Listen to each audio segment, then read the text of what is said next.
लोगों की छाती पर सूरज चढ़ा तो धुआं और बारूद की गंध लिए 8 लाल परछाइयां लुढ़कती नजर आई। बोकारो के लोगू पहाड़ की तलहटी में झारखंड पुलिस और नक्सलियों के बीच हुआ वो भयानक टकराव, जिसे अब लोग लोगू की ललकार कहकर याद करेंगे। सुबह के पहले किरणें पहाड़ के सीने पर पड़ी तो वहाँ बारूद की राख उड़ रही थी। 1 करोड़ के इनामी विवेक, जिसकी गूंज जंगल के हर कोने में थी, अब सदा के लिए खामोश हो गया।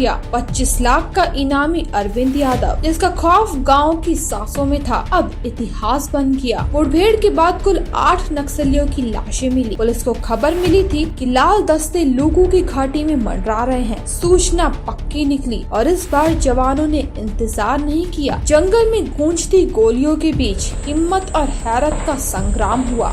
जवाबी फायरिंग में नक्सलियों के ख्वाब ढेर हो गए। भारी मात्रा में उम्दा किस्म के हथियार मिले। एनकाउंटर में शामिल एक जवान के अनुसार विवेक का नाम सुनते ही जंगल सिहर उठता था। आज वो खुद जंगल की मिट्टी में मिला पड़ा है। ये हमारे शहीद साथियों को सच्ची श्रद्धांजलि है। सुने क्या बोले झारखंड के डीजीपी अनुराग गुप्ता। झारखंड पुलिस के लिए एक बहुत सफलतापूर्वक दिन है आज, और हमारी जांबाज फोर्सेस ने आज माओवादियों के गढ़ में घुस करके 8 माओवादियों को मार गिराया है। और उसमें हमारे को 4 इंसास, 1 SLR, 1 रिवॉल्वर और कुछ अन्य हथियार बरामद हुए हैं। और 3 टॉप नक्सली, जिसमें विवेक उर्फ प्रयाग मांझी, अरविंद यादव और साहेब राम मांझी, ये 3 टॉप नक्सली मारे गए हैं। और इस पूरे ऑपरेशन का टोटल जो श्रेय जाता है वो हमारी जेजे, हमारी जिला पुलिस और हमारी CRPF, ये तीनों ने मिलकर के इस ज्वाइंट ऑपरेशन को किया। सुबह 5:30 बजे के आसपास पहला एक्सचेंज ऑफ फायर हुआ, 1.5-2 घंटे तक चला। और हम लोगों ने इतनी अच्छी प्लानिंग की हुई थी कि जो मेन ग्रुप के साथ जो एनकाउंटर हुआ